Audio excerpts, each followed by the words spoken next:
di sini apa aja nih terkait bisnis restoran? Gimana proses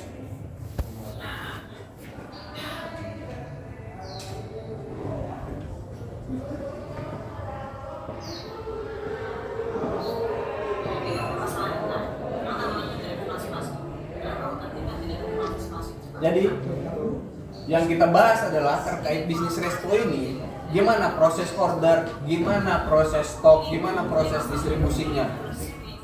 Tambah lagi, sekarang waktu pertama kali yang ada reservasi. Ini gimana? Prosesnya kayak gimana nih si reservasi ini? Gue jelasin, jalannya begini. Secara tulisan dulu. Oke? Secara tulisan dulu. Udah dapet nih secara tulisan. Jadikan dia bentuknya flow. Chart. Muncul lagi turunannya flow ini dari tadi proses nih reservasi. Misalnya yang dibutuhkan dalam proses reservasi adalah bagaimana? Muncul lagi di bawah activity. Aktivitasnya saat reservasi ini apa?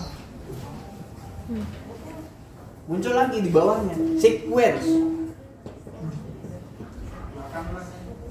Istilah sequence diagram, activity diagram, flowchart, use case.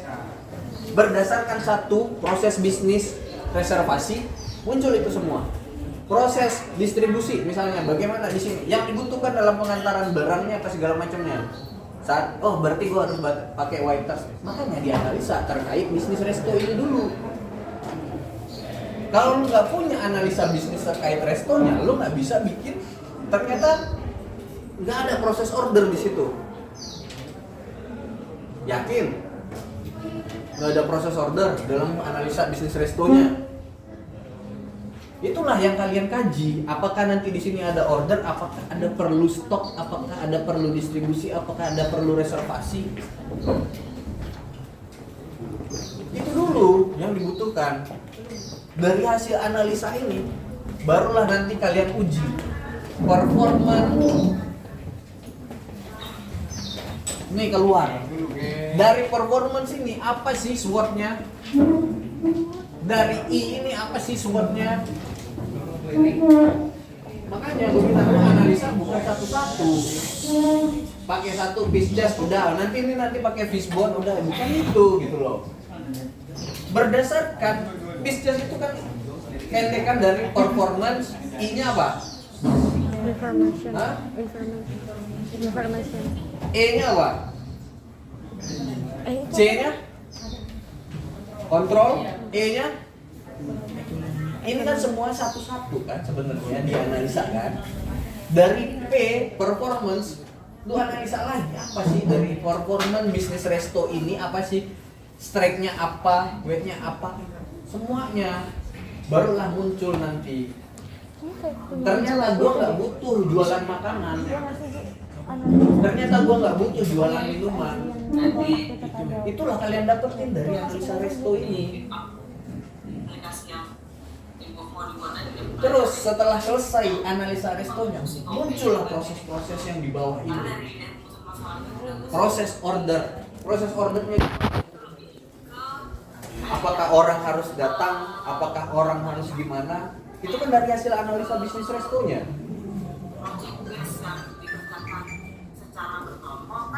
Terus abis itu, apakah kita harus perlu stok?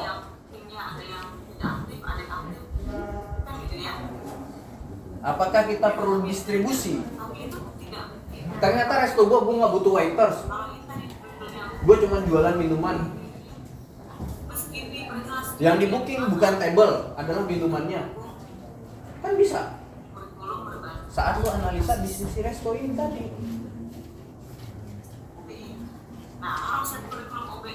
Karena setiap kelompok udah pasti beda berdasarkan analisa dan kemampuannya.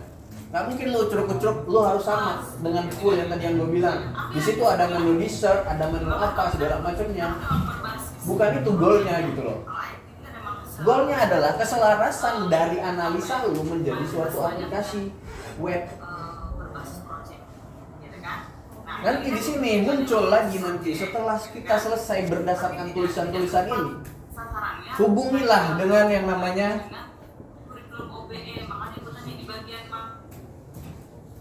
baru muncul tuh SDLC-nya. Setelah misalnya proses order, software development life cycle-nya gimana? Terus dalam proses reservasi SDLC-nya gimana? Lu pakai SDLC yang apa? Apa misalnya pakai waterfall atau pakai agile atau pakai apa?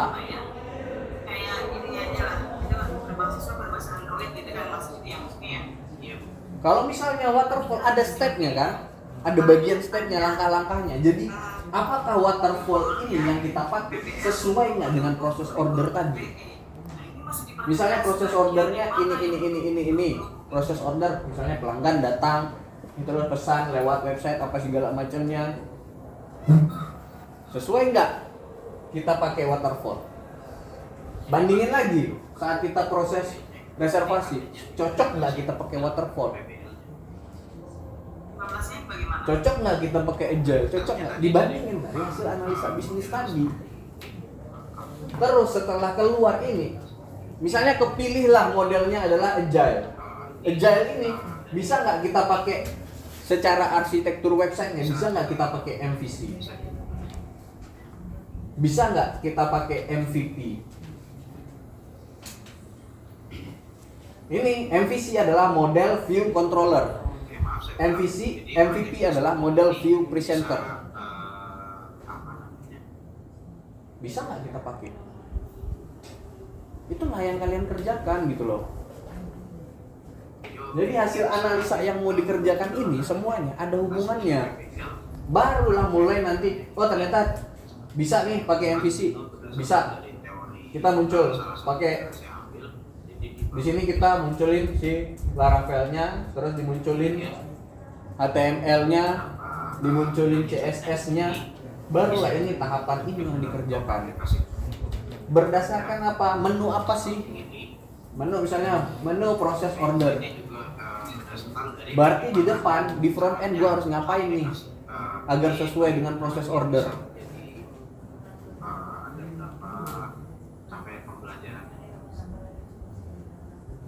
Jadi nggak asal lu datang ke gue bukan Pak ini aplikasinya begini.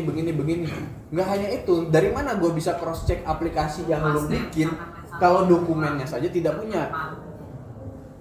Sama ditanyain, lu mau bikin aplikasi website, bikin aplikasinya, ditanyain ke gue, sama gue bangun rumah tapi gue nggak ada dokumentasi blueprintnya.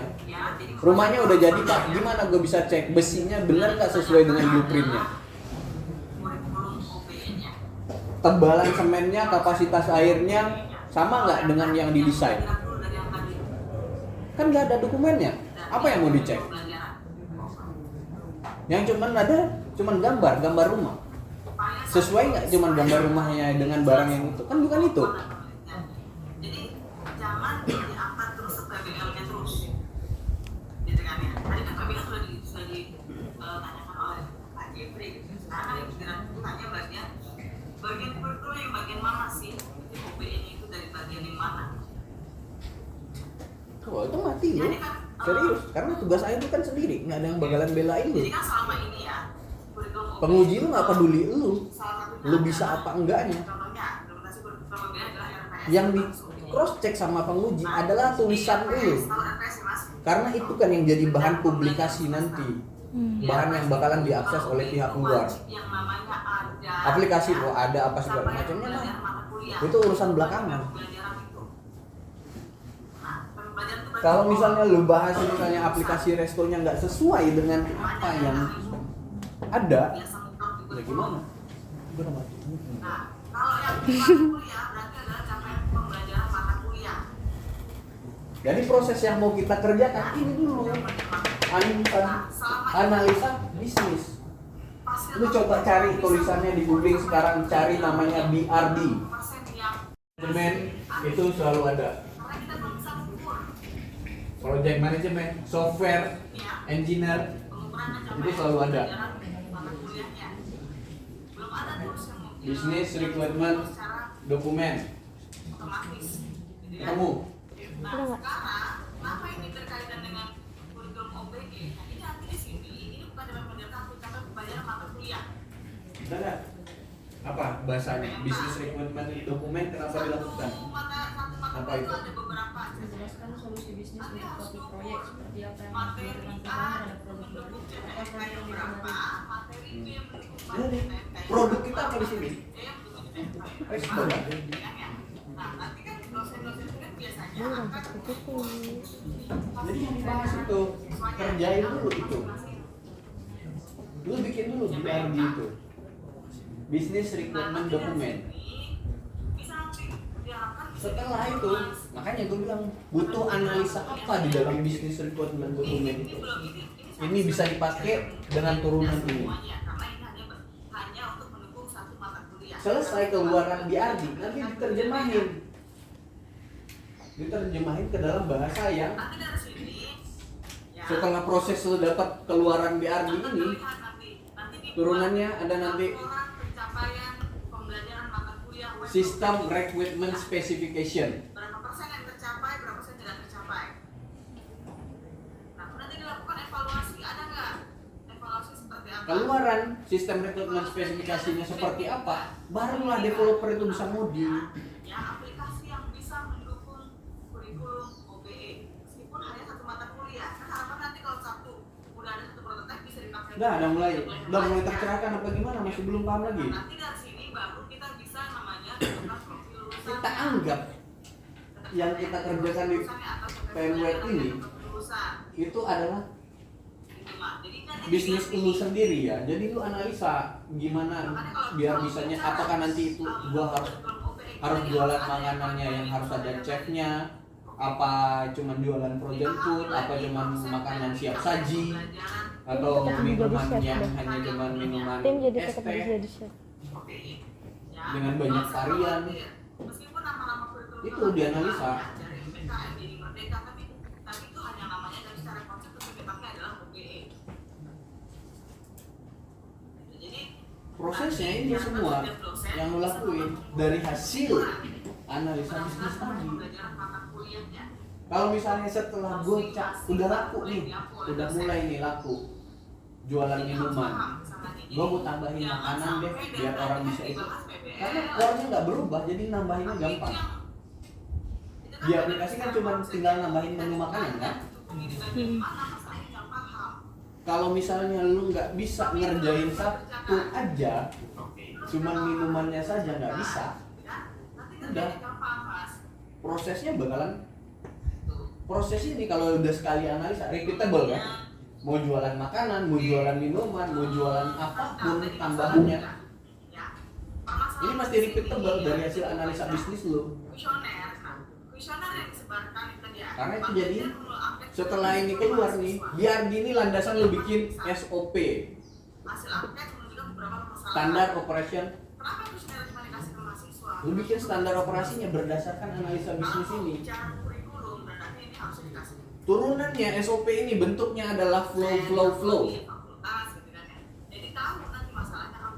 Flowchart, flow pembayaran, flow refund, flow apa semuanya itu adalah muncul semua. Landasan-landasannya itu dasarnya dari standar operasionalnya. Siapa yang nentuin standar operasionalnya? Ya lu dari hasil analisa bisnis lu. Apakah nanti gua hanya bisa nggak perlu reservasi table, cuman langsung reservasi minumannya saja karena gua cuma jual minuman. Jadi gua nggak butuh table, cuman dari ruko kecil aja langsung bisa jualan. Nah, itu kan dari analisa lu masing-masing.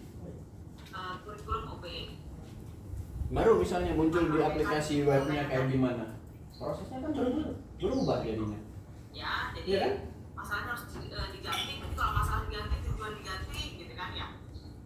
Ya nggak? Yang tadi yang disampaikan tadi, konsep OBE-nya harus diperjelas lagi, kemudian teori tentang OBE juga harus dibahas lagi. Harus diperjelas. Jadi Mas Adi tahu apa yang mau dilakukan. Jadi kita fokusnya adalah buat aplikasi yang benar-benar mendukung kurikulum OBE. Meskipun kita sampelnya baru mata kuliah berprogramming. Itu aja. Kan gitu ya. Udah lemes ya. Jadi yang itu mesti diulang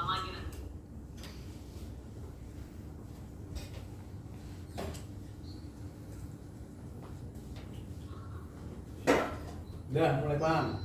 Ya. observasi Lu kerjain dulu deh analisa bisnisnya. Lu kerjain dulu deh. belajar jabatan. Gua bilang kerjain dulu. Mau nggak mau, gimana pun sesimpel apapun analisa lu bikin dulu. Lo mau jadi apa? Kalau analisa bisnisnya saja tidak ada, aplikasinya udah keluar, udah gue bantuin juga kan separuh. Tinggal penggunaan logic lu sesuai dengan bisnisnya. Jadi kalau mau bikin Sama Yunus kemarin tanya ke gua, Pak kalau misalnya refund duit customer gimana Pak? Ya kalau lu nggak ada analisa bisnis, dari mana datangnya refund itu? Oh itu kebiasaannya Pak, banyak-banyak kalau misalnya habis booking dia cancel, duitnya dikembaliin. Nanti cari ya Nah, Mas. sekarang kalau misalnya gua ditanya orang yang punya restonya, rugi nggak gua? Tapi kalau lu sebagai konsumen duit lu nggak balik, lu rugi kan? Nah gimana jalan tengahnya biar kita nggak sama-sama rugi? Apakah setelah reservasi dia cancel dengan alasan apapun duitnya dikembalikan 50%? Ya itu dari hasil analisa lu di sini. Apakah misalnya munculnya kembalikannya hanya 70%? Misalnya dilihat lagi apakah hilang 100% karena pertama duit bookingnya dia dipakai buat panjar beli bahan makanan segala macamnya. Itu yang tadi lu bilang nih, konsep resto yang di bintang 5 yang cuma misalnya mejanya cuma ada 2, terus hidangannya sesuai dengan selera si yang diminta. Kalau lu nggak ada belanja modalnya gimana lu bikin? Ya itu tergantung dari analisa bisnis tadi. Barulah muncul nanti apakah nanti gue ternyata dari analisa bisnis resto gue cuma jualan ikan saja, gue cuma jualan ayam saja. Itu dari ini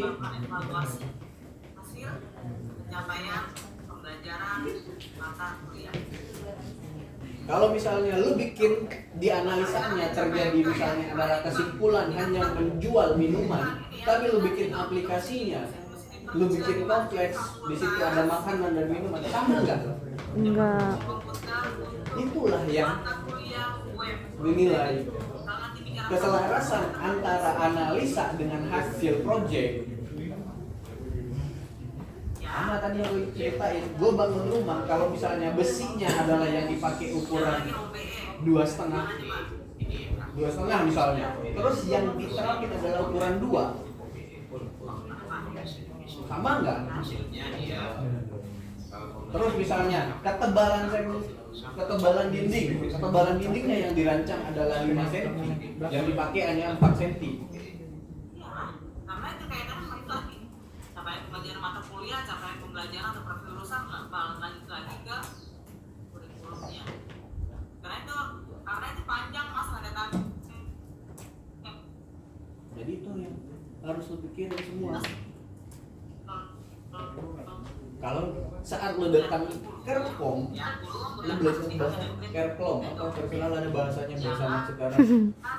Saat lo datang untuk kerja kelompok, topik yang mau dibahas itu sudah ada. Makanya setiap lo datang kerja kelompok, gue minta dokumentasi terkait meeting lo, kerja kelompok itu. Tujuannya apa? Supaya di saat lo nanti kerja, mau apapun kegiatannya, lo bisa dokumentasikan.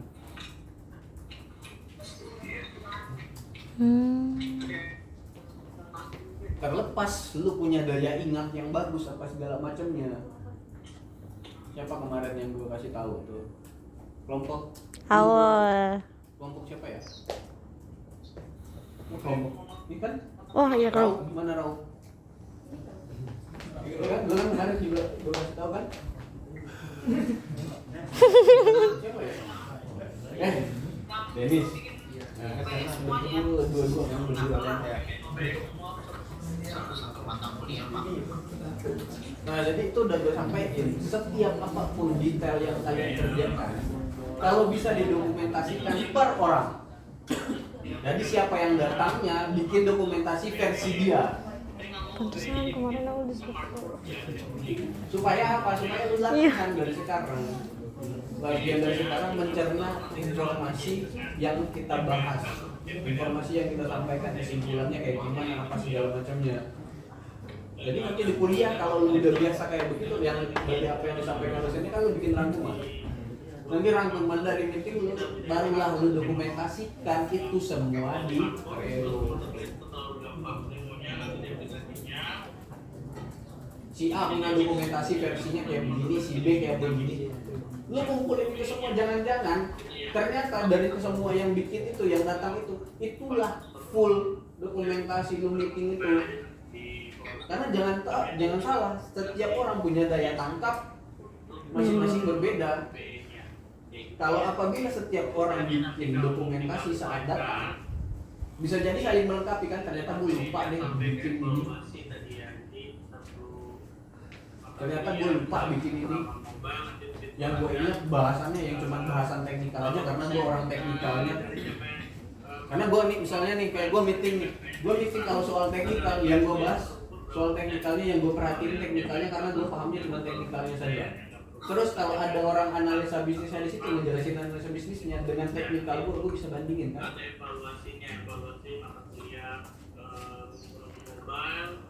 Itulah yang dikerjain. Jadi kerja kelompok lu udah terarah. Saat lu datang nih besok hari Rabu itu bakal ya udah lu share aja di Trello, lu invite gue ke Trello lu. Gue kan bisa lihat di Trello lu ngapain dengan hasil diskusi ini, si A, si B, si C, diskusi itu. Terus dokumen hasilannya luarannya kan udah ada dari satu orang bikin kesimpulan meetingnya kan yang dibahas itu. Gue cross check dari teknikalnya yang bikin di website udah sama dulu dengan yang bikin. Pakai PWA atau web based atau macam-macam. Yang penting requirement fungsionalnya sesuai dengan konsep yang kamu telah buat. Itu aja ya. Silakan kemudian. Oke, baik. Nah, ada memang. Mas Aris, silakan masuk ke segmen, Mas. Baik, berikut adalah presentasi mengenai penelitian yang akan saya lakukan. Apabila ada kesalahan, maka sebesarnya. Terima kasih bagi para bapak dan ibu yang sudah menghadiri. Dapat memberikan saran maupun memberikan saran serta Nah, di sini ada yang mau nanya enggak? kedepannya apa saya akan gunakan nanti supaya lebih jelas dan lebih terarah. Wassalamualaikum warahmatullahi wabarakatuh. SWOT and flowchart.